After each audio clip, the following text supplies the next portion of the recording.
What would it feel like to have absolute strength in everything that you do? What would it look like to see all of your weaknesses and shortfalls as advantages? Welcome to the Grow Time Business Devo, where we explore God's principles for living a high-performance life. And my name is Kenneth. And if you're just joining us, this is a business devotional where we explore God's principles for how we apply them to our lives. And I'm not a pastor.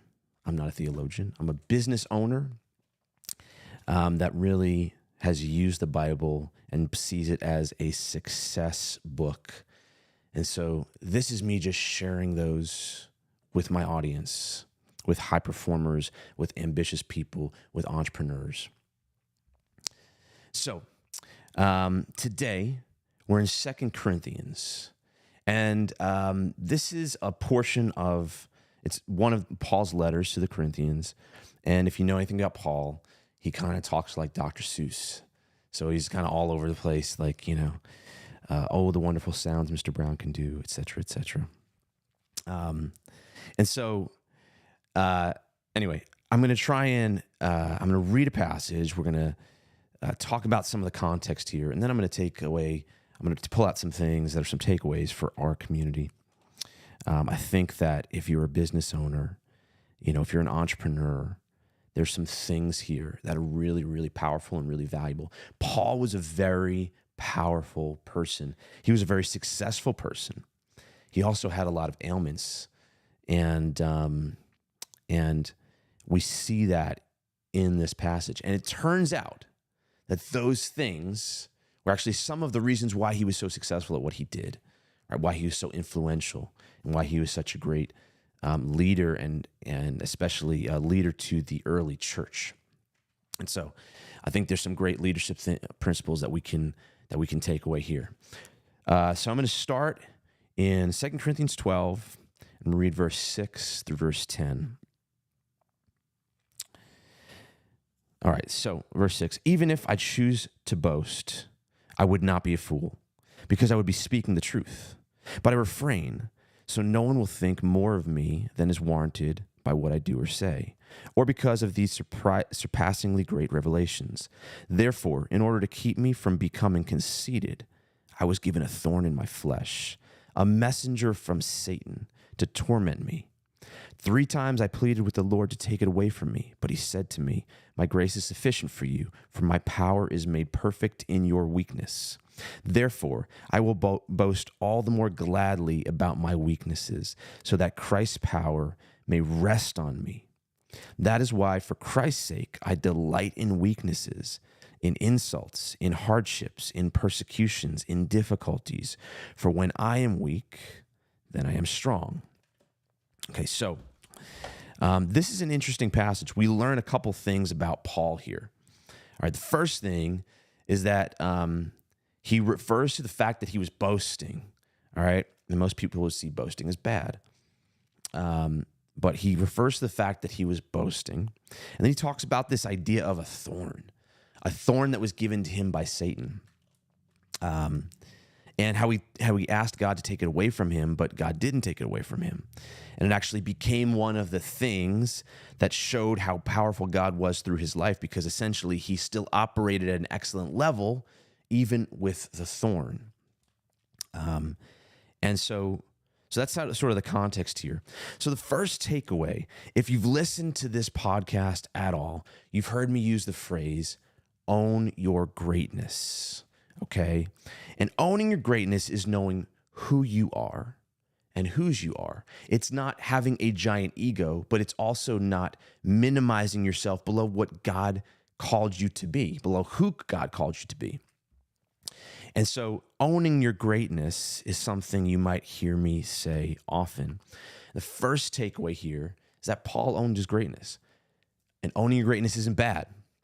But it's important to honor God in owning your greatness, because if you don't, then your ego comes into play, right? And that's where things go sideways. And so I'm going to read a little passage above because I thought it was really fascinating. If you look at a couple verses before this chapter, you see Paul basically going on this rant about how all of these things that were hard and that he's done and all this kind of stuff. And it's interesting because in the passage we just read, Paul is referring to all of the, quote, boasting that he had been doing in this letter. And I just think it's fascinating to see some of this from Paul. So I'm going to read another small bit of verses. This is in chapter 11, verse 21. And it says this: whatever anyone else dares to boast about, I'm speaking as a fool. I also dare to boast about. Are they Hebrews? So am I. Are they Israelites? So am I. Are they Abraham's descendants? So am I. Are they servants of Christ? I'm out of my mind to talk like this. I am more.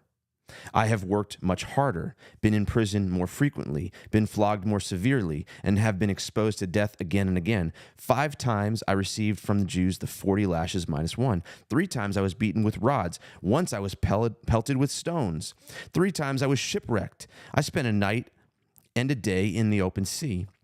I've been constantly on the move. I've been in danger from rivers, in danger from bandits, in danger from fellow Jews, in danger from Gentiles, in danger in the city, in danger in the country, in danger at sea, and in danger from false believers. I have labored and toiled and have often gone without sleep. I have known hunger and thirst and have often gone without food. I have been cold and naked. And besides everything else, I face daily pressure of my concern for all of the churches. Isn't that interesting? He goes on this whole rant about how he's done all these hard things that were harder than all these other people, and who are they to say this and that kind of thing. And I think it's fascinating. And here's why I'm kind of digging into this. If anyone believes that as a Christian you should not speak the truth, right, that you should not be bold, that is simply not true when you look at the people in the Bible that have done great things. And there's kindness and there's honoring God, but boldness and speaking the truth about what has been done is successful. Paul showed proof of success, and that was important because in order for him to lead these people, they had to see absolute excellence in somebody, in the person that they were following. So you as a leader, I think there's a takeaway here for us. Like, in order for people to follow you, you must exhibit excellence. You must be really good at something, and you must not be afraid to say it. You know, there was a period of time in my life where I didn't really talk about the things that I had done. And I had been through a lot of challenging things in building businesses, and I've had a lot of successes in those areas. And I was sort of this mindset of like, I don't want to tell people about all the great things. I want them to see it, and that's a great thing, right? That's actually powerful. You don't have to over exaggerate your position, but when you don't tell the facts without exaggeration, right, to the people that need to hear them, they won't listen to you, right? It's important to share the facts so that you have the influence required for the people that actually need those things, to hear those things. Humans are really interesting. They don't follow people that they don't think are great, right? And so if you are great, but people don't know about it, it's not going to have the effect as a leader that you want in leading people. So now this is a careful balance. This is about doing before you're talking, right? Paul didn't talk about all the things he was going to do. He talked about all the things that he did do. And for the purpose of communicating excellence and influence that then was able to be leveraged in so many other ways, right? So that they listened to his words. And so that's really important. So Paul knew his greatness. He owned his greatness. And he also knew that it was God who did those things, right? He knew that he wouldn't have done those things if it weren't for, if he would have just had, if it was just up to himself, right? And what's interesting then is his weakness caused him to look to God to level up and do greater things. And so, there's this idea in businesses. So a lot of what I do is I consult and coach business owners and businesses, and particularly in the e-commerce space. Like, that's kind of our space. And so we deal with owners of businesses of a few $100,000, a few $1 million, and even a few $100 million. And here's what's really interesting, and I've used this in my life, and I've used this in the people that I teach and coach, is that when you talk about different business scenarios, right? In order to grow at exponential levels, you have to put exponential requirements on yourself. And so, for example, if you're trying to go into a new area of business and you want to make sure it's successful, I would suggest you make commitments to yourself that ensure that you must that you must create such a groundswell for it to be successful that, the basic level of success is a given, and most likely you'll be in a net positive, right? You'll have to grow beyond that restriction that you put on yourself in order to be successful, but then you'll actually have a net positive. What's interesting about this is if people create small goals, you actually end up having dwindling with success. In fact, you could take this into your personal life. If you give generously, it will require you to have the mindset of how a mindset and just operate so that you actually create much more income than what you give. If you give in small amounts, then you'll never have to do that. You'll never have to grow beyond that. And so you'll actually have a net negative than a net positive, right? The reason I say that is sometimes when we read, I've heard people read these types of passages and say, oh, this means that Christians should be weak, and because Christ is strong, that's how we're strong. I believe it's how we're strong, but I don't think Christians should be weak. God's people are not meant to be weak. And I think what Paul is saying here is similar to what we utilize in business. Because of my weaknesses, I have to rely so much on the supernatural power of God, and I have to understand how to leverage the success principles that he's woven into the universe at such a greater level because I'm at a disadvantage in some of these other areas. And that has actually required me to expand far beyond the weaknesses so that I'm much stronger than everybody else, because other people aren't required to do those things. Other people haven't been required to tap into those other areas of their life, those supernatural areas, to figure out the success principles of the world, of the universe. At the start, I talked about how I believe, it's fascinating to me, but the Bible is like a success manual. It's like how God has woven all these success principles into the universe, and it's basically telling you how they work. So if you want to be really successful, they're literally right here.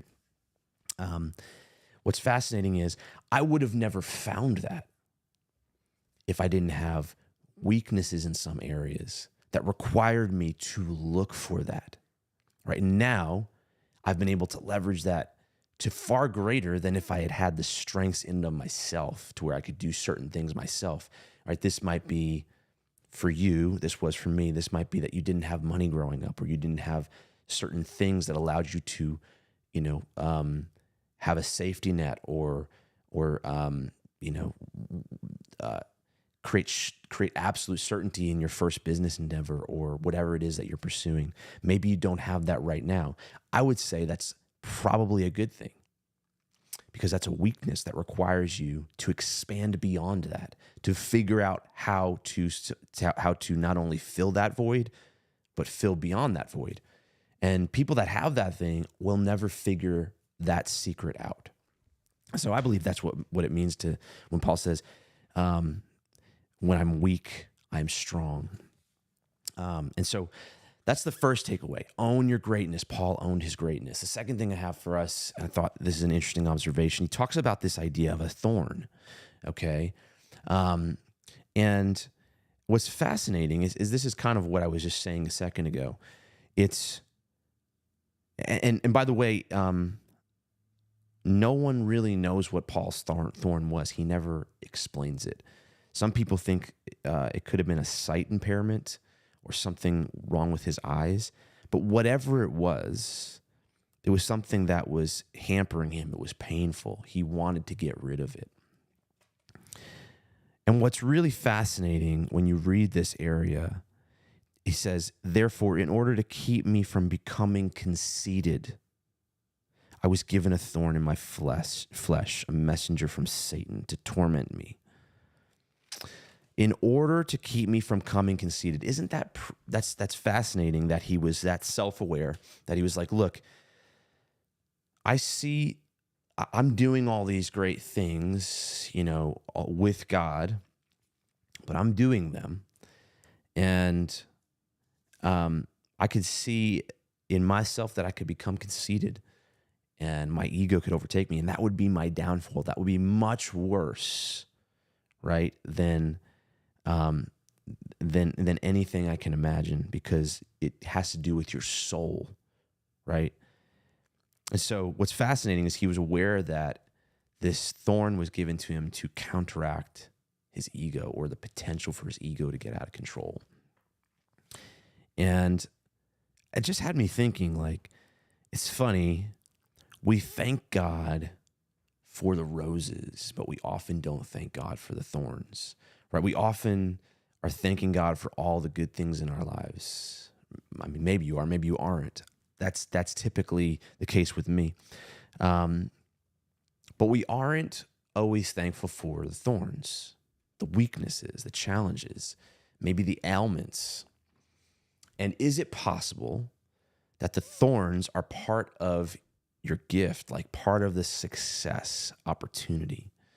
Is it possible that if the thorns weren't there, something in you would would damage your soul? Is it possible that if the thorns weren't there, you wouldn't be required to expand beyond them so you wouldn't have the success beyond them? Is it possible that if the thorns weren't there, you wouldn't have the wisdom and knowledge and success to pass on to your kids and your team and to teach people?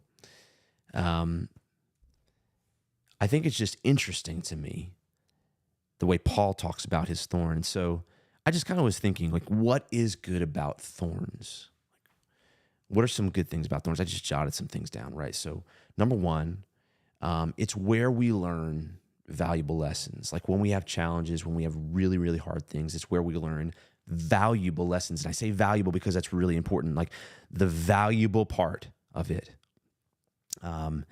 It's something that those lessons in my life, as I've looked back at challenges and as shortcomings or perceived shortcomings in my life, again, it requires me to learn something of greater value in my life that I can apply and, again, not only just cover the downside, but expand beyond it.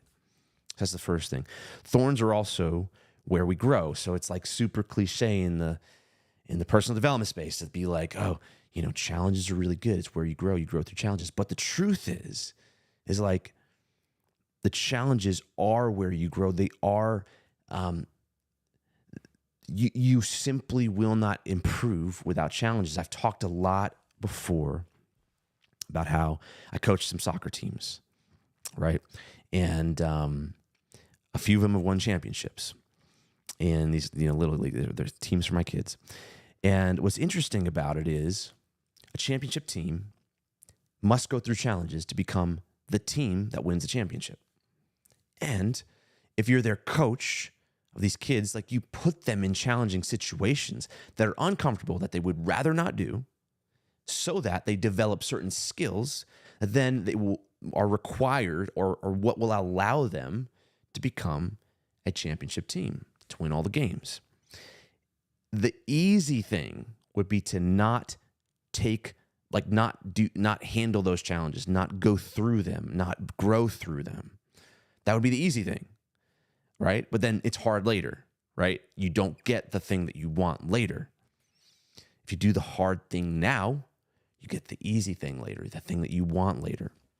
I did a whole nother podcast on hard is easy and hard now, easy later. So if you're interested in that, go ahead and watch that. But the point here is like challenges are truly opportunities. So you can either like close your eyes and like just like hate your life while you go through them, or you can find a way to enjoy them.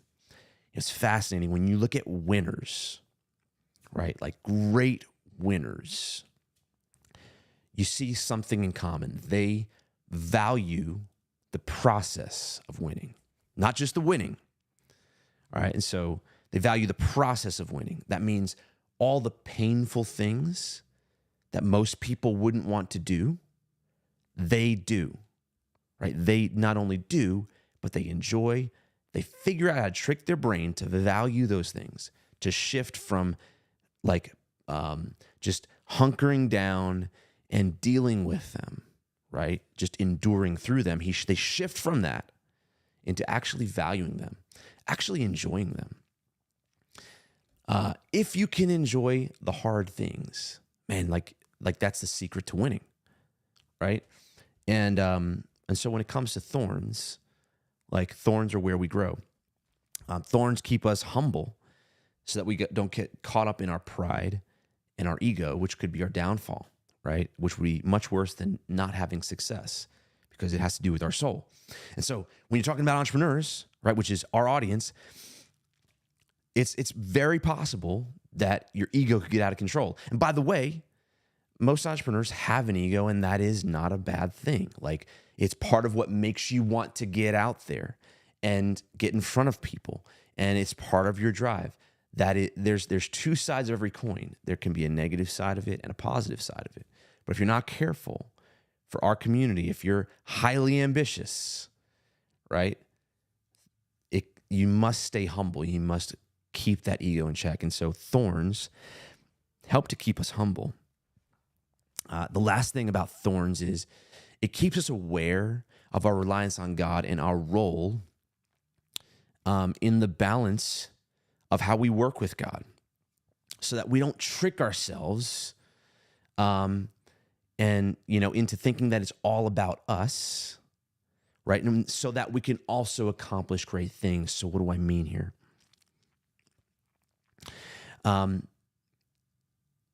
I've heard many, many people talk about working with God and working for God, and hopefully, and some even working against God. It's interesting when you read about all the great people in the Bible, you see them owning their greatness like Paul does, right? And then also being so aware of where they need to stop and God needs to show up.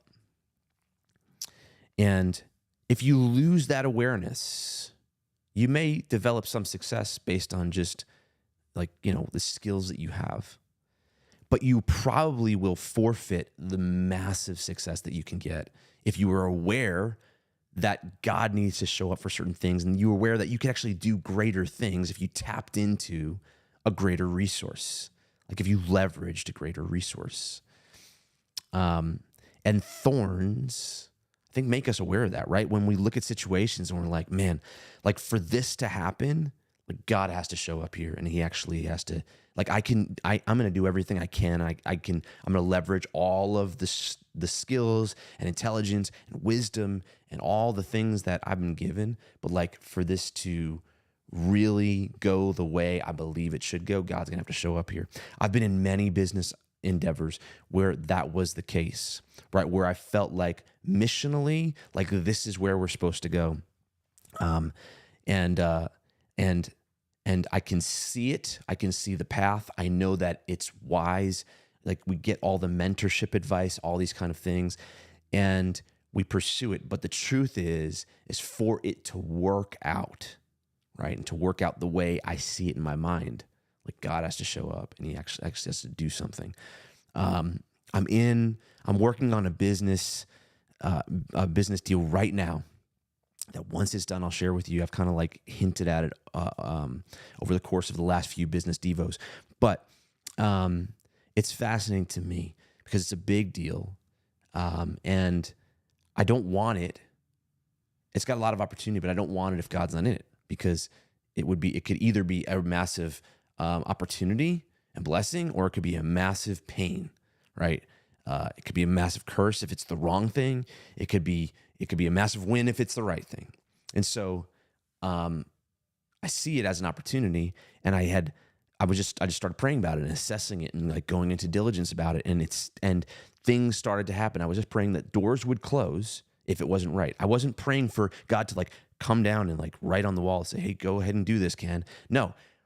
I mean, I'm not saying that's necessarily wrong, but I was pursuing it with all of my wisdom, intelligence, and all those kind of things, saying, "Hey, look, if this is wrong, please slam the door shut." And by the way, what's interesting is door after door would open, right? That were unlikely throughout the path on this little this deal that we're working on, this journey, and so far, it's very close to the end. It looks like it's going to happen, and it was unlikely. It was completely unlikely. It wasn't even an opportunity until it just showed up at the right time. But I'm aware that with this thing, if it's going to work the way I want it to work, God has to show up. Like, it has to be with God. And so thorns help keep us aware of the reliance on God. I wouldn't even say the reliance on God, but the opportunity to leverage all the power that he has to our advantage if we tap into it. Okay, so the last takeaway here, and this is one I started with and is mentioned here a few times, and one I want to end with, is this: weakness for God's people is not good. It's not the way of God. It's not what God wants for you. Weakness is not good. I think maybe I have a little bit of a nerve, sorry, but I hear a lot of people refer to this last verse, this verse 10, which says, "For Christ's sake, I delight in weaknesses, in insults, in hardships, in persecutions, in difficulties. For when I am weak, then I am strong." I see a lot. In growing up in church, I've heard a lot of references to this, as if like being weak is a badge of honor. And I don't think that that's what Paul's saying here. And I don't think that you see that anywhere in the Bible. Like, if you truly look at the stories, you see very strong people. You see bravery as a badge of honor. You see courage. You see belief, like absolute belief as a badge of honor. You don't see weakness as a badge of honor. And I just want to be clear, like, weakness is not a good thing. Poverty is not a good thing. Like, hardships and insults are not good things, right? They're realities, but they're not good things. And I say this to our community because, look, I'm guessing that you probably feel the same way, that weaknesses are not good and you're looking to be a strong person. But what I've also noticed is, like, sometimes it can feel like that conflicts with what God wants for you, and that's just not the case, right? And you're not going to operate with strength if you're in conflict with a belief or a false belief of what you think. So weakness is not good. Here's why. It says it right here. Because it ends with, "Then I am strong." That's it. It doesn't say, "Then I am weak." It says, "For when I am weak, then I am strong." Clearly, the result is strength. And that's important, right? The net result is strength. And so the question here is like, what is Paul saying when he's saying, "I delight in weakness, hardships, insults, et cetera, et cetera, et cetera"? So it's when we recognize our weaknesses, it's kind of what I started with. When we recognize the downsides, the challenges, the thorns, like the ways that we may, the ways that God needs to show up in order to do something, that's when we can overcome those things and have a net result of strength. That's what I believe he's saying here. I mean, it's kind of like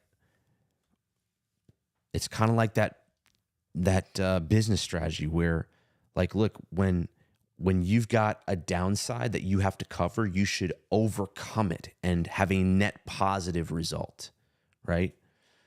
I was listening to someone recently talk about the concept of a good idea versus a God idea, and it was fascinating to me. I thought it was kind of interesting, and I think it pertains to this idea of weaknesses. But it's kind of like this. You may think you're strong, by the way. Paul, I would say by all accounts, like Paul is strong. He's actually this verse is much more of a chess move than I think anyone really perceives, right? So Paul's a successful, excellent, strong person. You heard all the things he went through, right? He's certainly not weak, but he's saying that he has weaknesses. Why is that? Maybe he's aware that in his strength, like he could do so much more with God, where he could do a lot in his own strength, but he could do so much more with God, where other people might believe, hey, I'm so strong, I've been through all this stuff, I could do the rest by myself. And they don't do as much, and they get egotistical. There's this concept of a good idea versus a God idea. And this is how it was explained to me. I heard this person speak on it. I just think it's interesting. It was that a good idea was an idea that you could accomplish by yourself. Like when you see it, it's like, okay, I'm going to go buy this house. Cool. I've got enough money to buy the house. Makes a lot of sense. Okay, cool. I'm going to buy that house. Great. That's a good idea, right? It's not bad. It doesn't mean it's bad. It just means it's a good idea. But a God idea is when you know you're supposed to do something, right? You have that call, that feeling, that mission. You know you're supposed to do something. You have the capabilities, like within you have the tool sets for some of it, but you know that really, in order to do that thing, God's going to have to show up. You're going to have to leverage the supernatural abilities that he's given you. Some in the community might call it 10Xing, right? I don't know if you've read the book 10X is better than 2X, or 10X is greater than 2X. I can't remember. 10X is easier than 2X. That's what it was. Anyway, Dr. Benjamin Hardy, great guy. It's a fascinating book, but it essentially is this idea. It's this principle where if you want to do something great, you set a goal that is so great that makes the path to get there very, very simple and clear. And often that is not an easy path, right? That's a big path. It's simple because it's clear, but like you're going to have to grow a lot through it. There's going to have to be a lot of net positive growth in order to get there. That's why it's so successful. Where 2X is like the good idea, right? Like it's like, okay, we could just like, if we want to 2X our business, we can make a few more sales calls, we do a little more marketing, we add more to the Facebook ads, we do this, and this. And like, we can get there to 2X, right? And the idea is like it's fully capable within your ability, but at the end of the day, you're actually working more. It's a net negative, right? The God idea is a net positive for your life, for the generations to come, for your kids, for the people that you lead. And it's interesting to me how weaknesses or perceived weaknesses are relative, by the way, right? Like you may think you have no weaknesses, but if you set a big enough goal, then you realize the weaknesses that you have. Like that's what Paul is doing here. Is he's setting a 10X goal. He's saying, okay, in order to get there, I have all these weaknesses relative to that 10X goal, so I need God to show up. And in my weakness, I am strong. What he means is because of those weaknesses relative to the 10X goal, he will be strong, way stronger, right? And his strength is actually awareness of the weaknesses and awareness of the 10X goal, to actually have that awareness to actually then say, okay, I'm going to go on this path to overcome those things, like through God and through the strength that he gives and through the supernatural ability and through the success principles woven into the universe by God. And so it's fascinating how people sometimes spin this to be weakness is good. Weakness is not good. This is a hyper-awareness, a strategy for creating such great success and strength, right? And you can leverage that as well. So maybe you've been challenged to do something great, right? Are you leveraging God's power in that? Are you operating by his success principles in order to help achieve that? Do you realize relative to that great thing that you have some weaknesses? Maybe you have some thorns. Maybe you should see those as a benefit. Maybe those are an opportunity to grow so far beyond it, right? It's a restriction to require you to grow so far beyond it so that you have a net positive result. Maybe that's the case. And so hopefully this was helpful for you. Hopefully it helps you live out a higher performance, more ambitious, more successful life. For more information on the Business Devo, you can go to bizdevo.com. That's bizdevo.com. And you can sign up to get these in your inbox. You can get them as text messages. And I'll be doing them live sometimes on YouTube and other places. If you'd like to learn more about me, Kenneth Ott, you can go to kenott.com. That's KENOTT.com. Thanks, and until next time, never stop growing.